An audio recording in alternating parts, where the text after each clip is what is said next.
And hello, everybody. Welcome to Friday night's after show. It's so good to be with you tonight. It's been a long week. I'm glad we're here. It's only the first week of the year, and I'm already exhausted. But I'm glad that Sherry Jacobus is here. How are you, Sherry? Nice to see you again.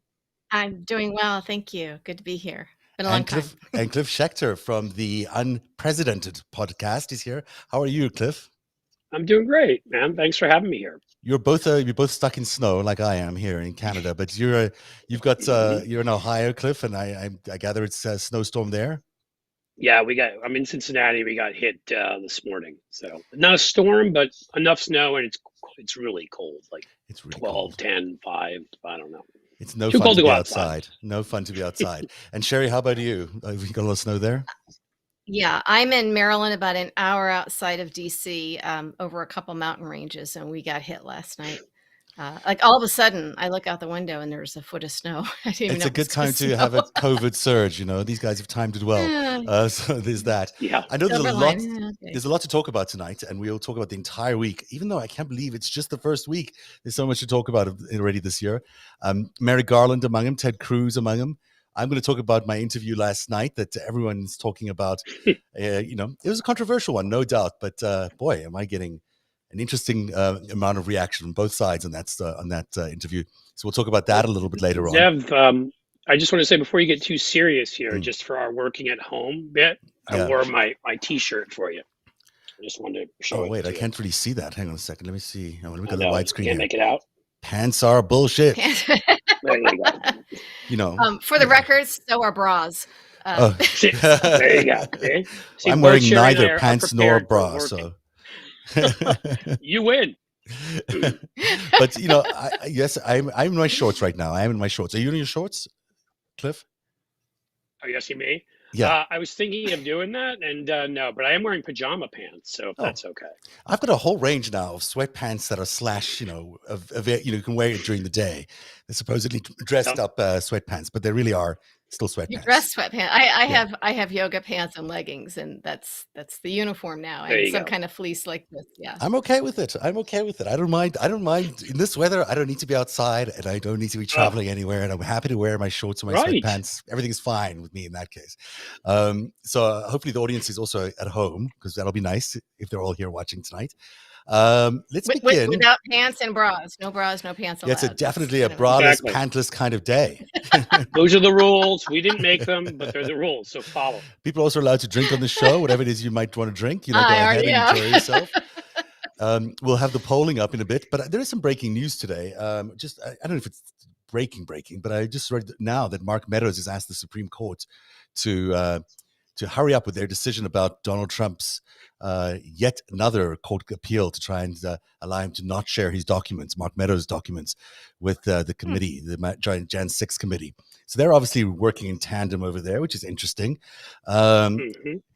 But let's talk about probably put in a personal call to Clarence Thomas's wife. At Tea Party overthrow the government headquarters, and she put the request in. I mean, it's not just Clarence Thomas; they've got so many good friends on the Supreme Court these days. Work with them. You understand? These are former friendly colleagues from decades ago. It's still so weird to me. I knew Ginny and worked with her. So did you?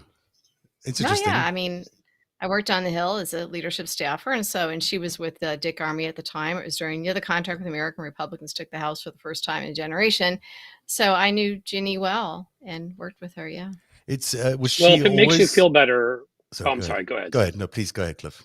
It makes you feel better, Sherry. There's a lot more on your side, but I once in 2008 almost did a book event with a couple people. One of them would have been Glenn Greenwald. So we have the people on our side who have also gone over to Crazy Land. Which is my point about Charles coming over from Crazy Land to normal land. I thought that was going to be a good thing for everybody, but no, not quite. So Ginny is interesting because she is, I think, one of the people who should be called up in front of the committee. Absolutely. And I don't think she has been. And I mean, it would be precedent setting, of course, to have the wife of a Supreme Court justice appear in a committee hearing, but she should be. But that's not. She wouldn't be appearing in that capacity. She'd be appearing as a MAGA activist, and so we have to set these things aside. I liked her when I worked with her, and I know it was rough some of the stuff that came her way, but I've always kind of thought, why are you doing this? I mean, you're married to a Supreme Court justice. It was such a obviously for her, a painful confirmation process. And I could never understand why she was putting herself out there in the line of fire like that, working as a senior staffer for the Republican leadership. I thought that's just kind of nuts. And then you kind of can't complain when you're going to be scrutinized. Right. So right. the whole thing Sherry's is kind of bizarre. I mean, she wasn't right about a lot of she things. chose to do it. Well, of course, I always just say Sherry's right when I wake up every day. That's the right approach. But I mean, saves time. but I mean, seriously, like, I mean, look, this is unprecedented, and so many things are these days. I mean, a Supreme Court justice's wife, who obviously worked in Republican leadership, but she's also worked in these very far right-wing activist groups, and including being involved with the folks who planned some of the activities on January 6th out in the ellipse. And so I'm sorry, she put herself in that position. She doesn't get to claim Supreme Court justice wife anymore. But can the Supreme She's Court a person of justice, interest is what she is. Can Clarence Thomas even be ruling on something related to the committee's investigation, because he's conflicted? His wife is potentially a witness. Well, who's going to stop him? The Supreme Court. We haven't heard about that, but it's coming. Well, soon. they should. They should. I mean, we've got here in Ohio over our redistricting, gerrymandering. Right. We've got the son of the Governor's Mike DeWine. His son Pat DeWine is the Supreme Court justice in Ohio, and he's refused to recuse himself. And I think there's a similar conflict of interest in North Carolina's Supreme Court over there. So this is this is just the way the Republicans operate these days. There's no, as Sherry said, no one can make Clarence Thomas step aside. He won't.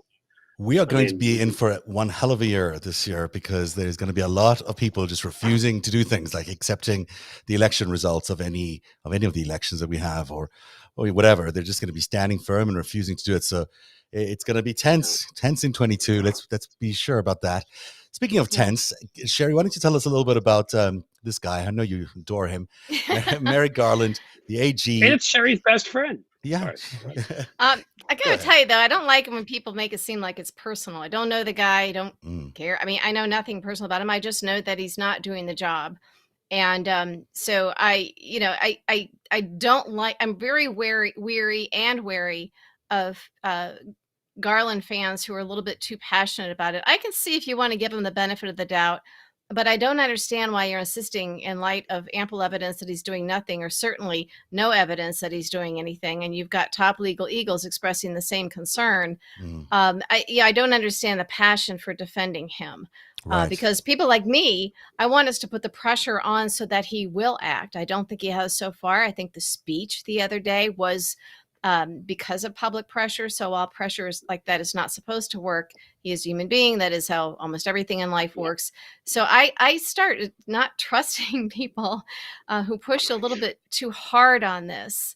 I think it's good to have a discussion, but as each week and the months wear on, and it's not just, they will address the fact that will address his pace of January 6th moving up the ladder in a vacuum. But if he had acted on, say, the 10 counts of obstruction of justice in the Mueller report, which Mueller testified 898 days ago under oath to Congress, he laid out 10 instances of obstruction of justice just by Trump, and said that he was unable to fully prove criminal conspiracy between Trump and the Trump campaign and Russia because of all the lying and all the obstruction, which is why obstruction of justice is such a serious crime and carries some pretty heavy sentences. So I don't understand. Are we supposed to be okay with this?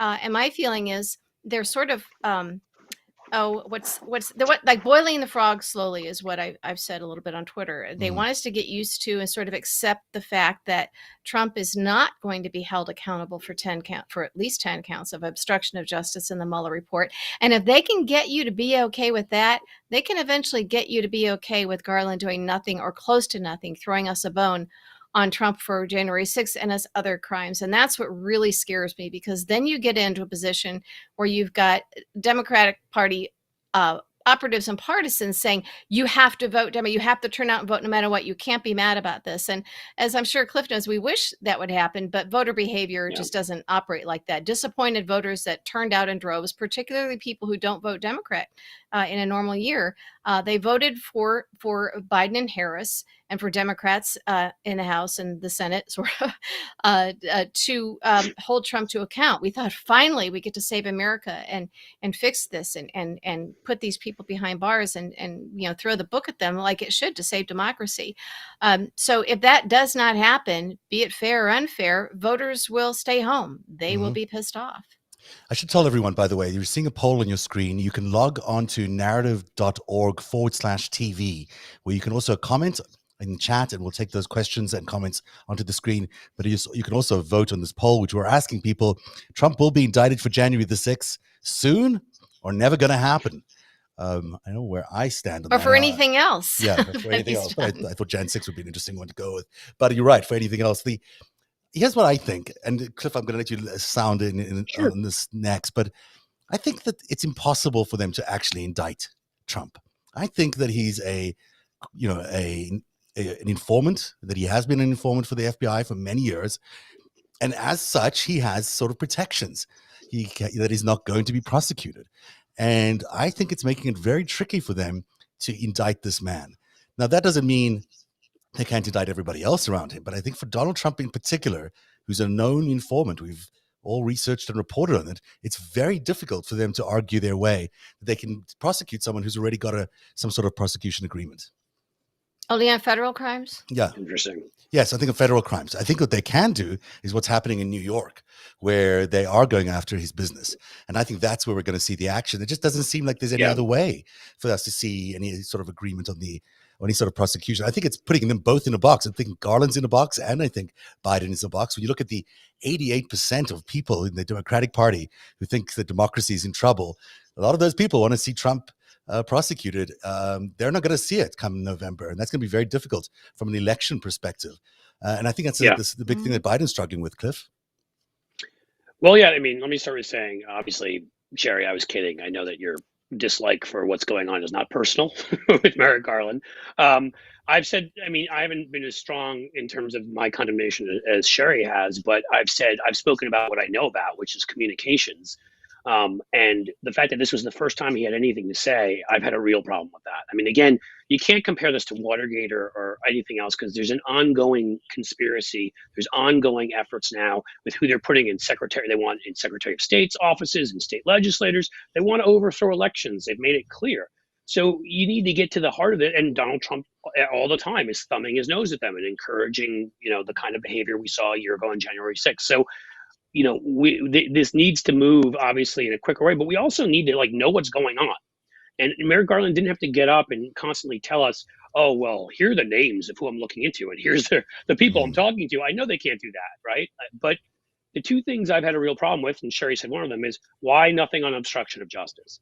It was laid out, it was gift wrapped by Mueller, and so that raises a serious red flag for me. The other one is, I'm sorry, but your job if you're attorney general is not just being the top lawyer. You're a leader.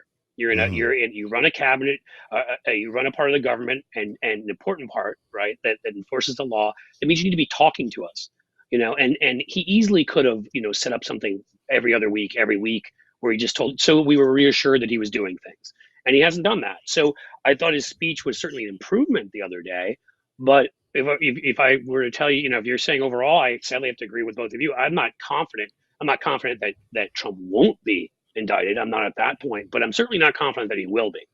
And that's ridiculous to me. I do think, as you were both saying also on the state level, New York AG is a position you have to run for. You have to win in a Democratic primary. It's a shame because this should be done. The importance of this is not getting revenge against Donald Trump. I hate the man, but I care more about democracy. The reason this what happened on January 6th needs to be fully repudiated with a prison sentence for the rest of his damn life is to say you can't do this stuff in our democracy. Right. And that's my problem. So, but I don't think I'm not sure. Let me say, I'm not sure it's going to happen federally. I am pretty sure that Letitia James, they're going to take care of business in New York, and there's plenty of it with the Trump organization, the foundation or whatever that be. It wasn't really real foundation, but that and the business and the money laundering comes into play in New York. I hope there'll be indictments in DC. I'm just not sure. Right. I think Georgia could also be a place where there's some sort of action. That's we'll right. see if that happens. That's right. When you look at the Biden's speech yesterday, did you guys watch his speech on Jan 6th in the morning? I thought he was a very different tone that he'd ever struck before. I saw it after the fact. I thought impressivly strident and aggressive and taking on Donald Trump, but also very different than his attorney general. It didn't seem to me like they're on the same page, in my opinion. That's why, there's a lot of different ways you could go down different roads with this, and I'm looking at it like, okay, let's say, for example, that Biden never had a conversation or hinted with a wink and a nudge to Garland, or somehow conveyed that I don't want you to go after Trump. So what if he really is hands off and he's a by the book guy, and this is his way of conveying to Garland, you need to do this. You need to go after this. My feeling is, I'm a political strategist, but I also am country before party, any party, either party, and I think that the Democrats can, and of course the other side will say they're political, but they can, once we start passing the statute of limitations on some of these Trump crimes, where it's clear Garland isn't acting, that's when, first and foremost, Democrats who would like to hold the House need to stand up in a strong, unified voice and start, one by one, all together, to say, we need a new AG, and he should be fired for cause. And then Biden can, because of that, and because you would be able to fire him for cause, Garland for cause. If Garland is missing, if the statute of limitations is running out on all of these Trump crimes, you would have to deduce that either that he is in a long-time FBI informant, which no one's going to, insider people who talk about this stuff all the time, like you were going to say that, but regular people aren't. You'd have to just say he's not doing his job. And I had Lawrence Tribe actually, disagreed with me on Twitter today, because I said, look, not Garland not going after Trump, not indicting him on obstruction of justice in the Mueller report, or if he's not going after him on the January 6th crime, which some people are saying there's no evidence. And, Betsy Woodruff from Politico is reporting, insiders are saying they're not doing anything at DOJ. So all the body language says they aren't doing it yet. And I think that, so Lawrence Tribe said, that's going too far. I said he's not doing it because he, like Barr, believes that a president is basically above the law. And that's when Lawrence Tribe, who agrees with me that there's something going on at DOJ, and I listen to guys like him rather than Twitter personalities. I listen to people who know about this, and so he thought that went too far, but he couldn't really say why. But he's got this sentimental, I guess, attachment to Garland, which is understandable. He was his Harvard law professor, but he doesn't want to believe that he, like Barr, would believe that a president is above the law. But he couldn't really explain why. So he kind of got ratioed on that. I didn't get that sense from Garland that he thought he was above the president was above the law. He wasn't saying that. He did. Well, he would never say that. He would just simply, decide that, that OLC memo, and kind of like what Barr did, and what Barr's been saying for decades, that basically a president, can't be indicted. So because it doesn't make any sense. And when the Garland defenders are asked about that, well, okay, if you isolate this out and you want to say that, January 6th takes time, he's building from the bottom up. Okay, we could accept that if he was acting on these other obvious Trump crimes with the statute of limitations about to run out. And the fact that there's been nothing that's what has people thinking, because this is it. We've been at this since Trump landed in the presidential state, since summer 2015. Yeah, spring and summer 2015. Escalator. Yeah, and well, for me, it was a little bit earlier than that even. So This is it. This is it. So to tell us to trust him, and it's like, but we've got people who know about this stuff saying there's nothing happening.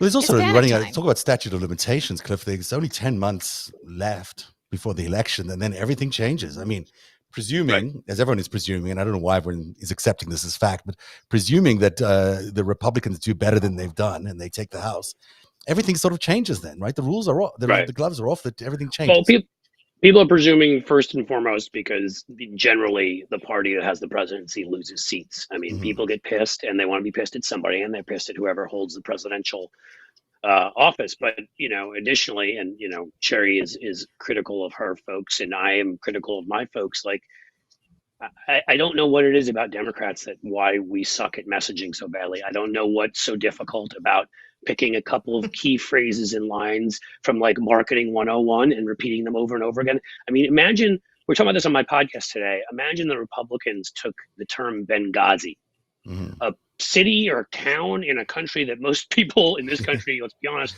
don't know where the hell it is and couldn't find it on a map. And they turned it into something negative. And they did that with negative branding, by repeating it constantly and tying it and saying, this is evil, Americans died, Hillary Clinton, Hillary Clinton, Hillary Clinton. why we can't do that with not lies, but the truth, which is we can't do it with the positive things. People aren't giving Biden credit right now. We've got a full employment economy. We're creating jobs hand over fist. We people think that, his approval on the economy is in negative territory. I've watched this now with numerous Democratic presidents, gifted, many of them speakers, and yet, like, why we can't sort of be like, put up a little box you learned about, right? Sherry, you probably learned it when we all learned about campaigns. Here are the 3 things we're saying about them. Here's the 3 things they're saying about us. Here's the 3 things we're saying about us. This isn't that hard.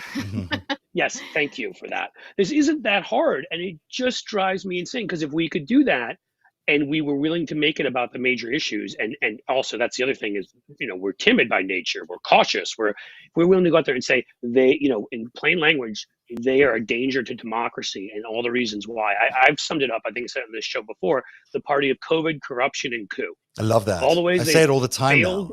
In fact, when I think about how to position things, that's always the first thing that comes to my mind is those 3 words. It's thematically the easiest and we know exactly what you're talking about. Rather than Build Back Better, like the whole thing, you don't really know what that means. What you just says what it is. You have to say what it is, even if yours just happen to be catchy. But even if it's not catchy, you have to tell people what it is.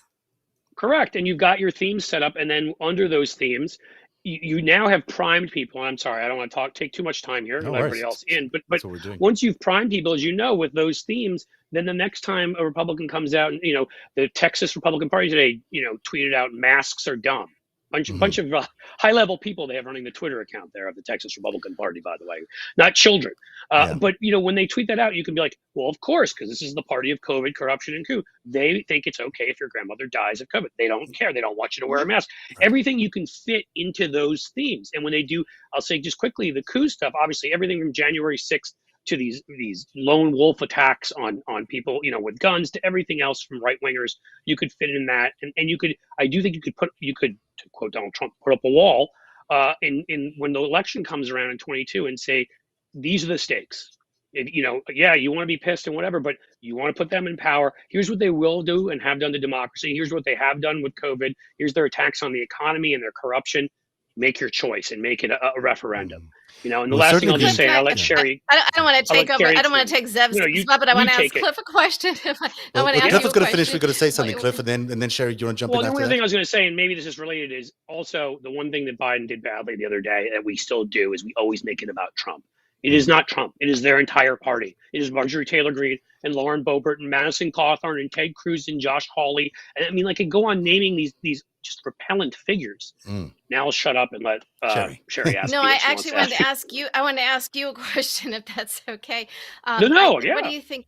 Yeah, what do you think about? Because you just mentioned Marjorie Taylor Greene, and people say, oh, she's the pipe bomber. The fact that we just found out that the pipe bomb at the DNC was there when then Vice President-elect Kamala Harris was at the DNC, and her Secret Service detail didn't know it.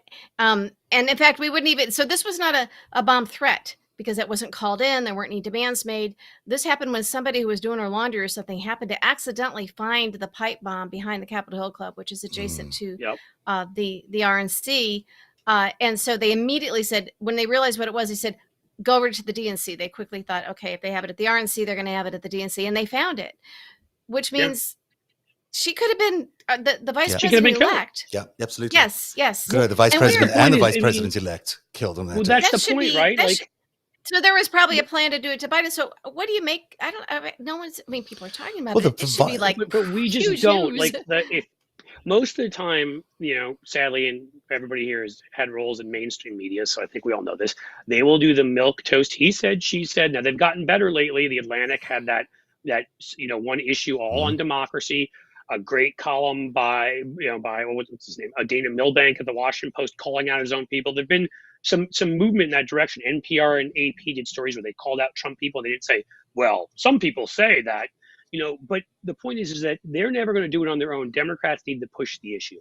And the fact of the matter is Mike Pence wouldn't get into a car on that January 6th because he thought he was being assassinated. And the truth is, if you bring that up constantly, that also creates a wedge for them. Because how does Mike Pence answer that? How does Donald Trump answer that? You probably leave Donald Trump to be pissed at Mike Pence. But you're also letting people know how dangerous this was. Why aren't we telling people constantly that there are members of Congress who are in there who are, as Adam Kinzinger said, or not, and was it him or Pete Meyer, that were crying? They thought they were going to die, that day. Why aren't we telling them that there's a pipe bomb there for Kamala Harris? Like, these are terrorist acts. These are the people that went and wanted to kidnap Governor Whitmer and her people and kill them. These are the people that, there's so much there. So they're not going to stop. They're not going to stop, and they're already talking about if Republicans win the House, they're going to make Trump the Speaker of the House. He don't want to be Speaker; he's not going to do the job, but it puts him second in line to the presidency, and you know what that means. And that, of when course, you look it at means the we assassination, need 3 times as many Secret Service. Right. I mean, look, the climate of fear and intimidation. Anybody who thinks that sounds like hyperbole is just, this is what we're up against. Trump will become president because they're going to take out Biden and Harris. And they've already tried. Yeah. The climate is quite shocking. I mean, really, when you think about what's happened to the American political climate in just the last few years is stunning. And you see it in the polls, even where 4% of Americans now think it's okay to commit political violence if you lose an election or whatever it is. I mean, that's 4%. That's very high. No. It's very, very high. That's 4% in a country with over 400 million guns. Yeah. So that the problem is that if you have that percent in a sane country that regulates firearms, but in this country where people can get their hands on all sorts of things, that's really scary. We've had Gabrielle Giffords shot and almost murdered. We had Scalise on the Republican side. We've had other folks who've been threatened to the point. I brought up Whitmer before and others. I mean, this is not an unusual thing, and about 99.8% of it's coming from the right. So the fact of the matter is that maybe we should tell people that.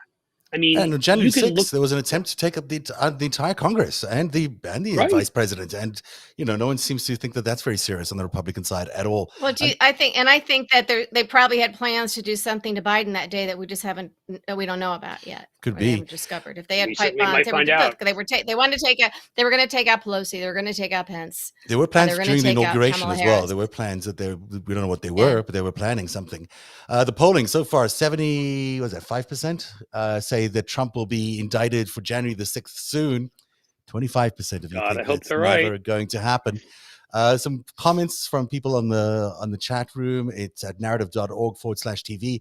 The DOJ will never go after Trump. The fear of civil war is a very real thing. Well, yeah, I think we agree with that. That's very likely. Could Trump have secretly self-pardoned himself so he can never be charged with anything? I don't think it's self-pardon himself. Can he? Maybe, but I don't think so. There were debates over that. Again, I'm not a lawyer. I certainly don't. I can't imagine the founders or anyone writing that in. Just pardon yourself. I mean, that seems to go against everything, all the checks and balances they were trying to put in place. Right. But I think it just feels like he's pardoned because of he's not able to be prosecuted because of his informant status. And I think it seems to be the most or if they're logical. Just not doing it. Yeah. Well, and if Garland simply isn't doing it because he's sort of is either afraid or he's of the same mindset as Barr that you can't really do that to a president or former president, you can't indict them, that essentially is a pardon. And that's where, if Biden lets that stand and does not fire him, forget about the fact that, but all they'll say was being political. They're always going to say be political. You can't worry about what they say. That's right. Absolutely so right. that then Democrats who take it too and don't stand up and say, fire him. What voters who voted for them mainly for this will say you're essentially pardoning Trump and his thug allies and his family. Well, so Sharon is saying it's possible that. Go ahead. It's possible there are so many crimes they have the luxury of waiting for the most egregious ones to wrap up. That would be the insurrection conspiracy. They don't really have that much time because the election is just around the corner and everything changes. I think we realize how serious this next election is going to be. If you were building a crescendo of drama, like for an hour-long TV movie or something, you might do that. But I don't know any legal reason for doing that. For waiting to the last minute, yeah. Somebody's asking, or putting it all together, so it really is dramatic. It is really dramatic. It's going to be a dramatic year. Does anyone know how Mike Pence really feels about Trump? He could be the one that has enough info to keep Trump from running again ever. I just don't get him. But his staff is cooperating. We heard today that his staff is cooperating at a much higher interest level than anyone else. So, someone in there is certainly helping. I don't know. Do you have any sense, Sherry, of what Mike Pence thinks of Trump? No. I mean, he, certainly kisses his rear end in public. But all we know really is what we know of last January 6th, when he wouldn't get in the car, when he knew, and when he and his staff were temporarily locked out of their offices in the Capitol. Their key cards didn't work. Who knows? I mean, he certainly has to know what's going on. He's either afraid or he's under the delusion that he can still, be president one day and save the party. He'll be left withstanding. He'll scoop up all the Trumplicans, and it's not. I don't think they like him very much, but we'll see. They Susan is saying, let's see Pence. I don't think they like him. Susan is saying, let's see Pence testify before the January 6th committee in prime time. That would be interesting. I don't think we're going to get to see it, but it'll be interesting. You think a fly will land on his head while he testifies? It's good possible. This one last comment before we go to our next topic. I want to talk about what we are doing to change this. Are we for democracy or not? Those who know the truth know. Let's get to work on the ground and do the work. I don't think the truth matters anymore. People aren't really fighting for the truth anymore. Do you guys think that people care on the Republican side that they don't have a clear sense of what happened on January the 6th? They know what happened on January the 6th. They just sort of choosing to change their perception of it. They've gotten away with it. No, go ahead, Sherry. No, they know, and you can tell by their statements of many of them right after January 6th, and they even said this. Trump is behind this, and he somehow still won over Fox News or whoever he controls, and he controls a lot more people than we know. I found out that kind of the hard way starting in 2015. But so he has this. He can control people or give the appearance that he can control people, that he's the kingmaker. He can go in and have them primaried, and nobody wants that. They're all afraid of that. Or he can destroy them with one tweet. Well, he's not on Twitter, so it's a little bit harder for him. So you gotta kind of take out everything by its roots, and that's why I think it's brilliant that they are now, at least somewhat crippling Sean Hannity. And then you had Dick Cheney show up on the House floor with his daughter yesterday to show. I think what they're trying to do is show Republicans who are not okay with this that there's someplace for you to go. We're still going to exist. We'll build from scratch or whatever. You can still be a Republican, but you don't have to be that kind of a Republican. And so, I might be stretching that a little bit, but just from some of the body language and some of the things that happened, and in Biden's language in his speech, this isn't who we are. He wasn't saying quit the Republican Party, everybody vote Democrat. He didn't say that. I think what they're trying to do is create an environment that makes it safe and easier for people who have been a part of the Trump Republican Party to back away. And if you're not comfortable being a Democrat or, anything, there's a little corner for you over here. And we're building. There may be a corner, but I don't know if we'll have a democracy for them to play in. We'll see. Let's move on to the next topic. Cliff, you've got Ted Cruz. What to say about Ted Cruz? Because he was on his show. Oh my God, look at that. There he is with his little suitcase. Remember that? The Cancun thing? If there's ever been a more pathetic human in existence on this earth, I'm not aware of it. I suspect that Ted Cruz, and so what happened was, of course, he made a statement on January 6th that those that attacked the Capitol were terrorists, which of course they are. And I think he very purposely, I'll agree with Tucker Carlson on this, he very purposely chose his language. Why? Because they're starting to get interested in him. Remember Peter Navarro, who basically seems like it just doesn't know that our laws are thinks he's beyond them too. It's like, oh yeah, I was planning a coup, sure. Here are the people we were talking to and we were relying on. And Ted Cruz was listed. Right? Bragging about his Rolodex. Yeah. Exactly. He's like, I was talking to Ted Cruz. And, so Cruz has popped up a number of times, right? Right. Remember the guys that were, that video, those guys that were digging through people's desks when they broke into the Capitol, said something, they found Cruz is like, oh, Ted Cruz would be okay with this. Now, they may have just been talking and making stuff up. I don't know that they spoke with him. But I do trust that Peter Navarro spoke with him and that it was coordinated. And it wasn't just a coincidence that Ted Cruz spoke that day.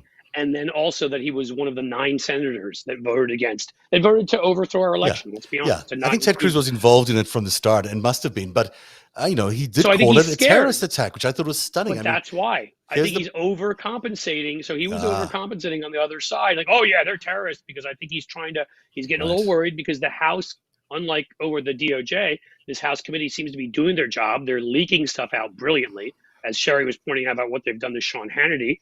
It's probably because Liz Cheney is there and she's better at this than any Democrat will ever be. But so I think maybe Cruz is getting nervous and he felt the need to sort of strongly condemn it, but they won't let him. And so Tucker Carlson, if you ever needed to know, and ask the question, who controls the Republican Party? Many of us have been saying for a long time now, it's the entertainment complex. It's the Alex Joneses, and when he was with us, Rush Limbaugh's and Fox News. So Ted Cruz, a guy that came in second in the presidential run and is one of the bigger names in the Senate, says something, and 24 hours later is literally groveling before Tucker Carlson because Carlson called him out and said, "How dare you call them terrorists?" And blah, blah, blah, blah. In fact, he calls him out and says, I know you better. I know you were telling me the truth. Yep. And then Ted Cruz says, no, he was being sloppy and dumb, which, he is sloppy. And dumb sometimes. He's not dumb, though. But he was telling the truth that night, or was he telling the truth? And that's really what we're asking on the poll below there. Was Ted Cruz forced to apologize by somebody? Was he sloppy and dumb in reality, or was he telling the truth the night before? Those aren't necessarily the only options, of course, but I would say you guys could vote on narativ.org/TV. Tell us what you think about what happened there. Go ahead, Cliff. Essentially, the summary is simply he went to the boss and he groveled. Mm-hmm. That's what happened here. Who's the boss? Fox is the boss. Who's the boss? It's Fox not News. Fox. Fox News is their boss at this point.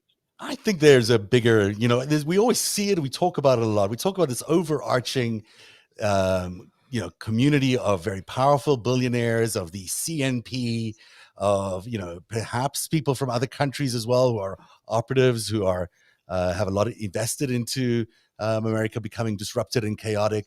But there does seem to be more oligarchs. Than the Koch brothers, or what's left of them. There just seems like there's a lot of powerful people, and we never talk about them like they're a real thing. But I think that you're right. I think there is a boss. And Ted Cruz got a call from whoever's paying his check and said, "Hey, you can't say that. You got to go on Fox News and apologize tomorrow." And that's why he did what he did. Remember, he was the guy that had Cambridge Analytica behind him, had the Mercers behind him at first in the primary, because I remember Corey Lewandowski telling me in May of 2015, because they were trying to convince me that they had all these people they were talking with, and really important, because they're trying to convince me that they were for real. Yeah. I didn't even know who Corey was. I didn't know he was even going to be there at that lunch. They admitted they ambushed me because they couldn't get people to meet with them. I was just having lunch with a friend, and I said, "What about Kellyanne?" I think I knew that she knew Trump or lived in the building. And he said, "Oh, well, she apparently he had a meeting set up with her and she stood him up." I said, "Stood you up as in you had a place and time set up and she didn't show?" And he said, "Yeah." He goes, "Oh, she's got Cruz and that, the Cambridge Analytica or the Mercer money or something."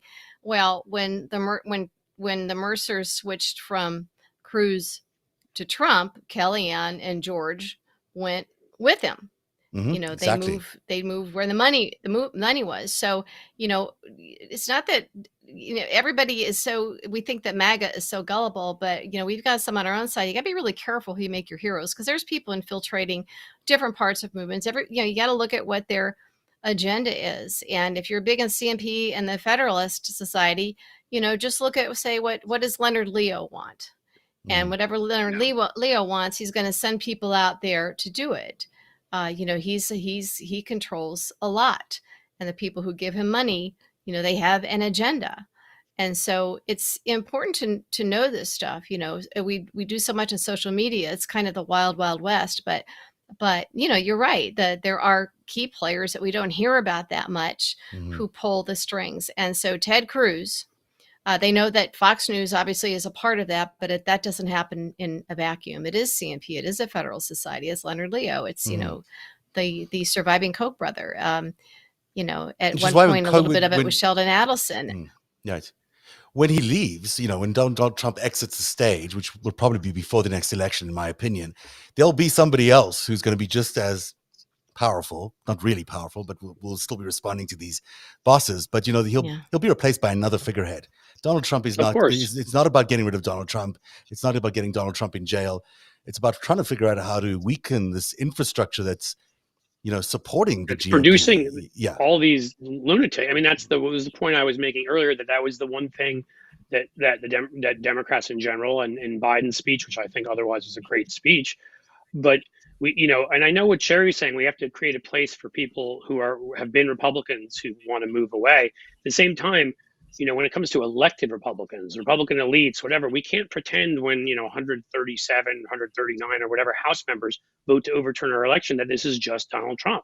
And when you've got people sending anime of AOC being beheaded, and we've got people, who might have planted pipe bombs, but certainly are giving so much COVID, vaccine disinformation, they get kicked off of Twitter, like Marjorie Taylor Greene. And I mean, these people that were all meeting in their hotel war room with Trump, and there's a long list of them. And I guess as we'll find out more from the House committee, I mean, this is endemic to this party right now. To get to that level of move up to that level. I mean, look how quickly Kevin McCarthy turned around and went down to Mar-a-Lago and kissed Trump's butt. To kiss the ring. So, yeah. Yep, exactly. You have to pull Trump out. We have to pull it out by the roots and kill it. You're right. It's not just about Trump. At this point, it's Trumpism. Right. And Clip, I know you've done campaigns, and you can't let up. And you can't concede, and you can't say, oh, well, I think this one seems sincere, or I don't really believe that Merrick Garland, feels the same as Barr, despite evidence to the contrary. You have to look at what, look at what people do, not what they say. Listen to what they do, not what they say. And you can't let up. And I think when we want too much to be, kumbaya or unify or get happy talk, or someone's a doomsayer, it's like, we are in a really, really difficult point in our nation's history, and what we do in the coming weeks, months, year determines, I think, the future of the country. And I mean, people say this every election. This is most important. We're in a critical period now. This one really matters. And there's a lot of people out there who are representing themselves as something different than what they are. So, the way to do it is just don't let up. If something doesn't feel right, if someone doesn't feel right, if something's not happening, pound them. Don't feel sorry for them. Pound them. If it is their job to get something done, do it. If somebody who's been a leader on something starts sounding a little bit squishy on some things, confront them on it, and don't worry about people feelings. Getting mad at you. Yeah, their feelings. I think when it comes to Republican perspective, brutal, right? No, but she's right. When it comes to not losing a democracy, I think I would sum it up as better safe than sorry. Absolutely. You can apologize later. Yes. So the polling, Ted Cruz was forced to apologize, 78% of you. Sloppy and dumb, 18%. And telling the truth, 8%. On the chat rooms, people are saying that I cannot spell. Indeed, I cannot spell. And thank you for noticing, Sharon. I appreciate that. I'm terrible at these things, but I'm doing a lot before a show. And one of the last things I do is you typing it while you're hosting the show? I mean, come on. I'm producing it. There's a little things going on, but I apologize for not spelling that correctly. You're absolutely right. Other people are saying Ted Cruz is bought and sold. Sharon again saying forced to apologize. Let's see what Mark T is saying here, that Ted Cruz, leader of the Green Bay sweep, need Narativ Sports Center's own Greg Oliar for an interpretation. Yes, Greg, we need your interpretation. When next you're on the show, we're going to do this. And there's a few more here. Stacy says, sorry, I missed that. Stacy says, we have to dump our cable if any Fox affiliate programming is on there, which is every cable outlet. Yes, even the ball games, etc. I don't think anyone's going to give stream, TV. Folks. Yeah, stream. Exactly. And finally, Jennifer Cohen she wants to get Jennifer Cohen on to talk about machine issues. She's an expert and has much info. So I've spoken to Jennifer, and we may have her on. Who knows? We'll see what happens in the future. So she's great. Yeah. Yeah, she is really smart about these things. She is. Yeah. So let me talk a little bit about Charles Johnson, who was on the show yesterday. And I think it is actually kind of relevant to what we're talking about right now, because I think people are so offended by Charles because of the many things that he's done in the past that they can't really hear what he's saying. And what he's saying is kind of really important.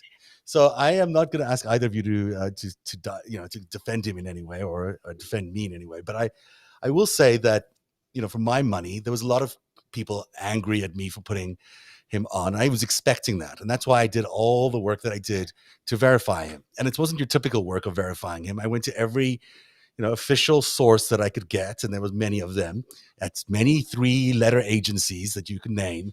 They all back him up. It's not like this guy's just out there on his own saying, I know all the stuff.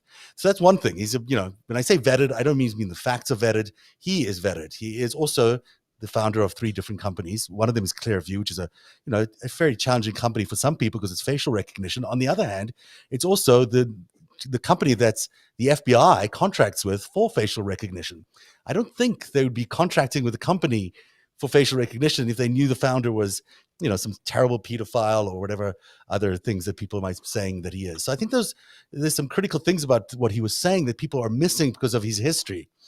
Clearly, he had some really bad decisions that he made earlier on. And clearly, just aligning himself with Breitbart and Bannon wasn't the smartest thing to do in the world. But he is now a Biden supporter, and he is now willing to reveal that he, during that time, what he was involved in. I think that's very valuable.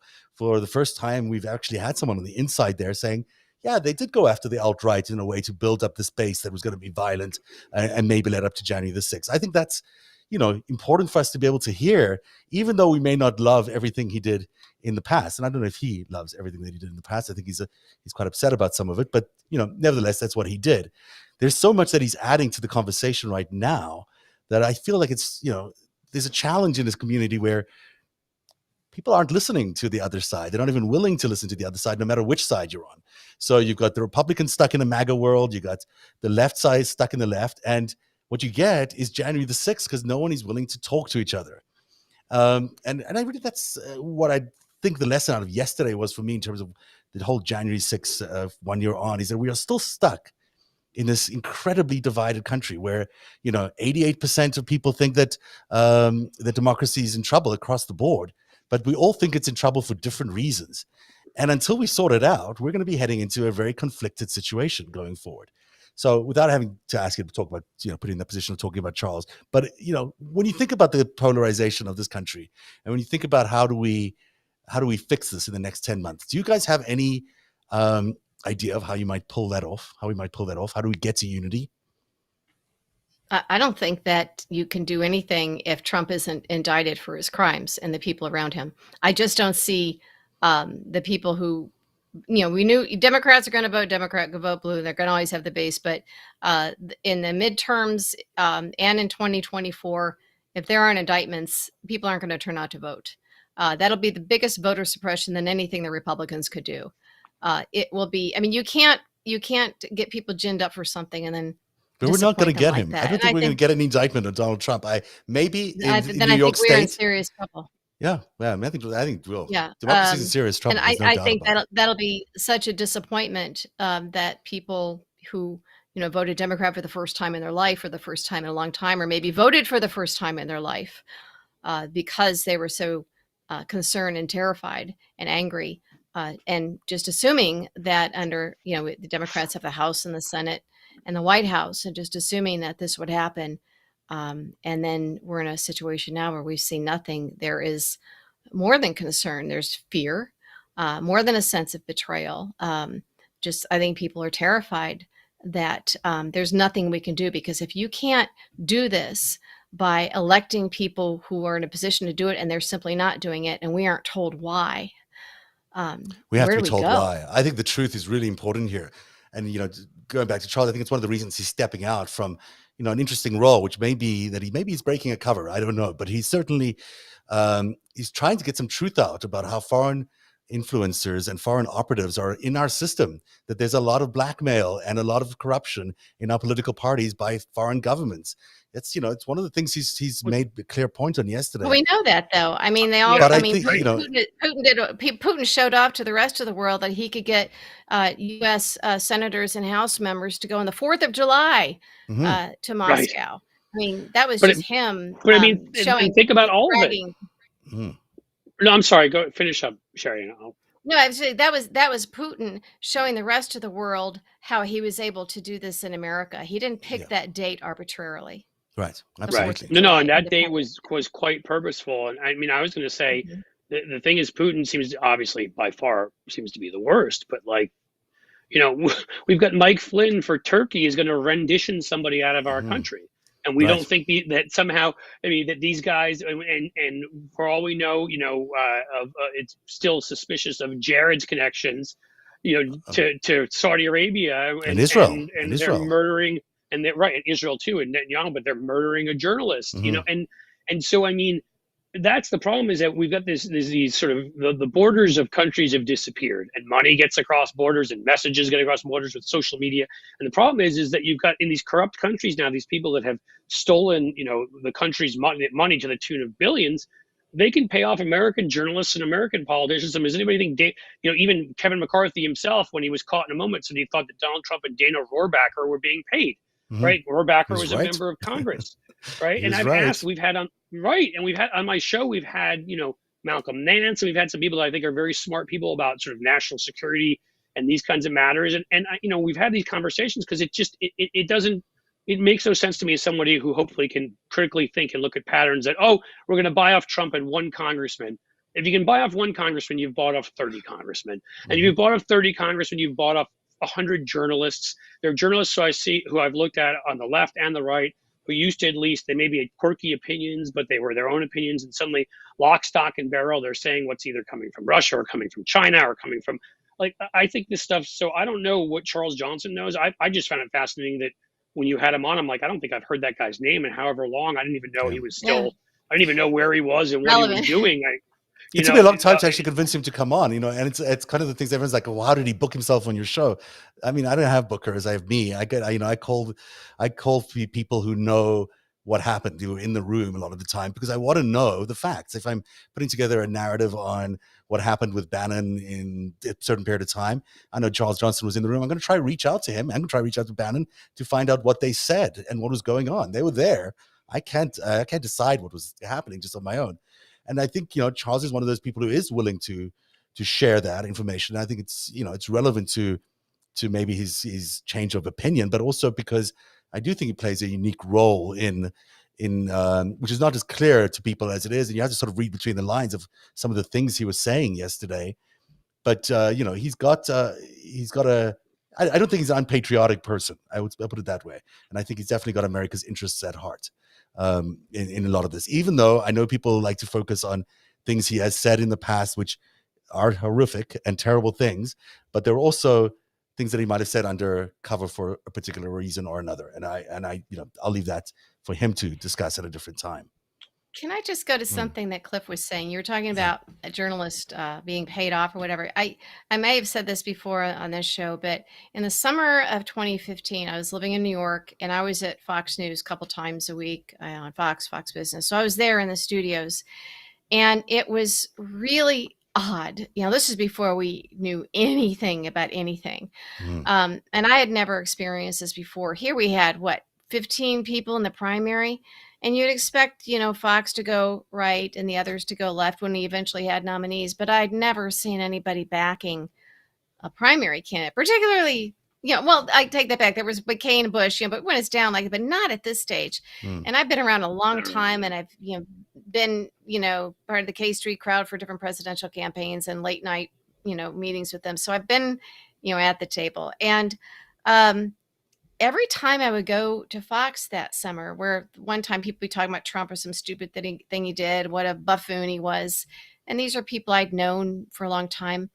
And it seemed like each week somebody had flipped and it didn't make any sense. And they were like Stepford Wives, and I remember like Charles Payne. It's like, wait, last week we were both laughing about, what an asshole Trump was and what a buffoon he was. And now it's like, I don't know. And you were seeing this. And I remember Dana Perino even telling me, we'd be DMing. She's like, I don't understand my colleagues, one by one, because she saw it because she was not a Trump supporter then.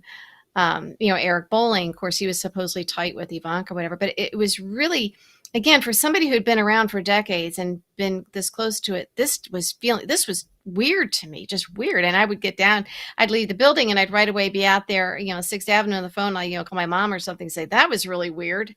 But it was like, for no particular reason, one by one they were flipping. So, Cliff, maybe they were being paid. There's a lot of money. If you think about it, it's easy to there's all of that. And the truth of the matter is, even if they're making, you're a Fox contributor or whatever, even if you're making $500,000 a year, Putin has billions. And so does some of these others we're talking about. I mean, somebody comes and offers you, to them offering you $2 million a year is like what they find in their sofa cushions, right? Absolutely. It's nothing. Yeah.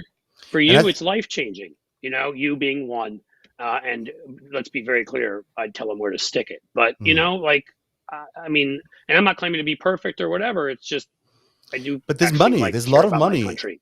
And when you look at, as I pointed out on various shows in the recent past, you look at where the money's coming from Trump, it's all coming out of China. Like when he's building all these SPACs and whatever he's doing with his Truth Media company, well, that money is coming from China. So he can't be that anti-China if he's accepting all this money. And if Ivanka and Jared are making a fortune of China, and if Adelson got all his money from China, then guess what? It's possible that he's pro-China, but just pretending to be anti-China. I'm sure, actually.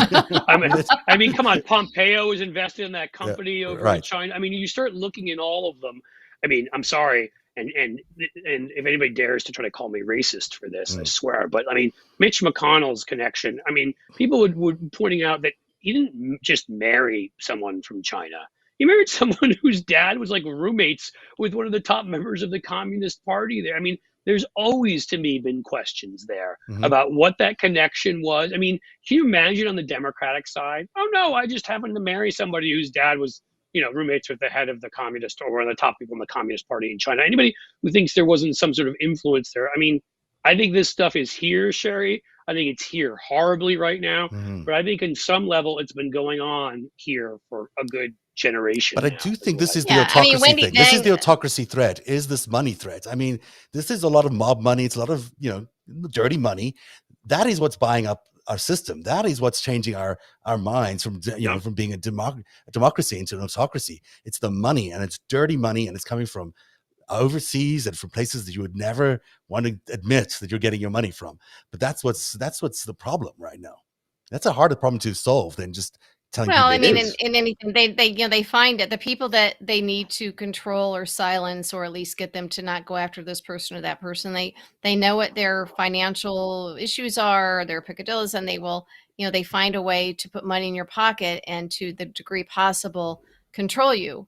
And they do that. But I was just thinking, Murdoch's ex-wife, Wendy Deng, rumored to have been dating Putin. And also, the intelligence community has identified her as a spy for the Chinese. So they told Jared and Ivanka to stay away from her, which they didn't. And she's also responsible for putting the two of them together, by the way. Oh, sorry. They were about to break up at some point, and then she put them together. It's all very suspicious, right? I mean, it just feels like... So she was with Rupert Murdoch. She was with Putin. Was she the one? I'm trying to remember. Was she also with Tony Blair, or am I thinking of somebody else? I don't know about the Tony Blair thing. Maybe. I may be wrong about it. So I'm just asking. I'm not sure. But I mean, like, that's the thing. Like, and that's why, whether Charles Johnson says it or whoever says it, when people are like, a lot of these people aren't who you think they are. A lot of people they're being infiltrated. I mean, look, Maria Butina. I mean, we see it again and again. Yeah. So, I mean, why would we be shocked? I think it's really important for us to note that and sort of see that universe, because if we don't see it, we'll keep hitting out, not understand why the efforts we're putting in terms of exposing the truth aren't really working. They're not working because they control the media, they control a lot of the politicians, and they control a lot of the influencers. So that's why we don't bots and trolls even. If you go on Twitter and you say this stuff, and all of a sudden you get attacked, and then there's some accounts that will kind of befriend you, and they're kind of be lurking, and then I'm not going to say which ones, but I've noticed a couple that now seem to be doing a weird kind of turn and a little bit pushing too hard on things that don't quite add up, and they lurk for a while, right? They just sort of stick there, and you see, but I think they do it because they want to become friends with certain people who are influencers on Twitter, right. And they want to find out what you're up to. So it's just standard stuff that people do. I mean, remember when I was catfished and everything? They have all this stuff that they do,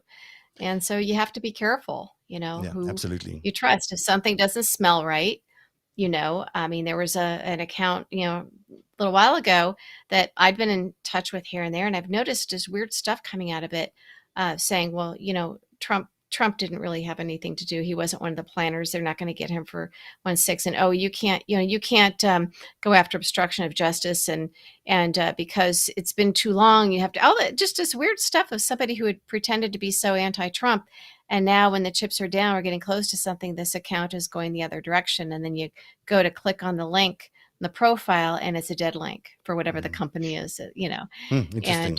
And this is an account that's been around for like 5 years. For me, that's just because I forget to pay my bills sometimes. Now we know, Cliff.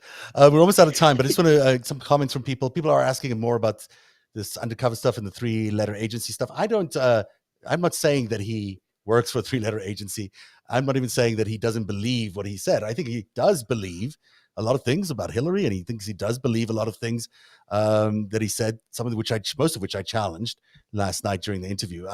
He's not of the same opinion of a lot of people, but he is on the same page as many of us, I think, on the fact that Trump is a mob integrated guy, that he was heavily influenced by foreign operatives, that there were more foreign operatives in that administration than ever, and that the administration was a complete disaster.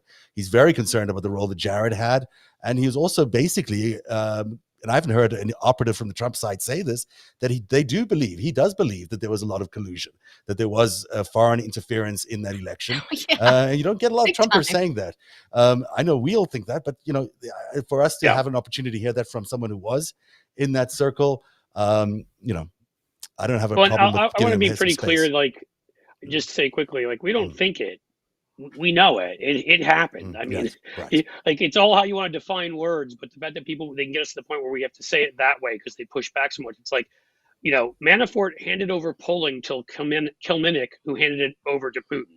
Mm-hmm. That's collusion. I mean, even beyond anything else, if they had never done anything else, that's collusion. They shared information, and the Russians acted upon that. So, I mean, well, and maybe even on election night. Remember, there's a media consortium on election day they do exit polling, and it's kept under wraps. And then at 5:00, the different members of the media consortium get those exit polling numbers. They are not to show to anyone. At 5:01, ABC News guy who was friends with Dave Bossie, who was deputy campaign manager for Trump, called Bossie and gave him the numbers and said, "You guys are losing. Mm-hmm. And here's where you're losing." That's a very big story that people ignore a lot. Yeah. And so Manafort got it, obviously, and Trump apparently turned to Melania and said, "We lost."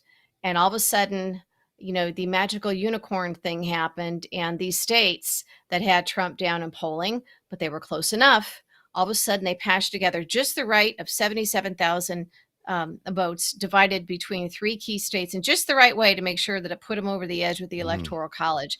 And you can't forget that a whistleblower famously said at one point, a few years before that, I guess, Karl Rove had apparently said that if a state if it's within 3 points, you can cheat undetected. Absolutely. And that is stuck in my mind because I think what happened, I'll just say it. I think what happened is Manafort, was able to make a call and something happened. And absolutely. I have Jennifer Cohen on. She'll talk to you about Look, this. I remember in the 2008 election, I was at CBS and we got the polling in at 5:00. We knew Obama was over the top a long way. We knew exactly what was going on. It was like 6 hours before it was called. And we knew, at 5 p.m. exactly in minute detail how every little district was going to vote. And that's just what happens inside the networks. They have that data. So that information that you're sharing there about how information can easily be used to flip the votes at the last minute, 100% that can happen. And Manafort had that information. Had that information, which means that Putin, whoever the operatives were, they had it too. And all you needed to do was just move a few votes in one direction, and you would be able to achieve all of that. A couple of comments from people online saying, "I just would have appreciated a little more context on Charles last night. He seemed like a reformed man, and yet I was appalled when researching him later." Well, you have to go back and listen to that interview very carefully. There are a lot of interesting clues that he talks about, but you sort of have to read between the lines of some of those because, obviously he can't discuss things as clearly as one would want. But as a reformed man, I think he supports Biden. I don't think he's a reformed man. In terms of Hillary, I still think he feels Hillary is compromised and also, a criminal in some ways because of the Clinton Global Foundation. Some people think that. I haven't seen anything to verify that. What else do we need? Okay, one more comment from here. Anyway, I think I can't. Let's take this one. I'm not sure what this is, but here we go. I'm pretty sure many Democratic leadership are also compromised, but it's not such a complete takeover. I think. Sorry, did you guys get to see that? There you go. Now you can see it.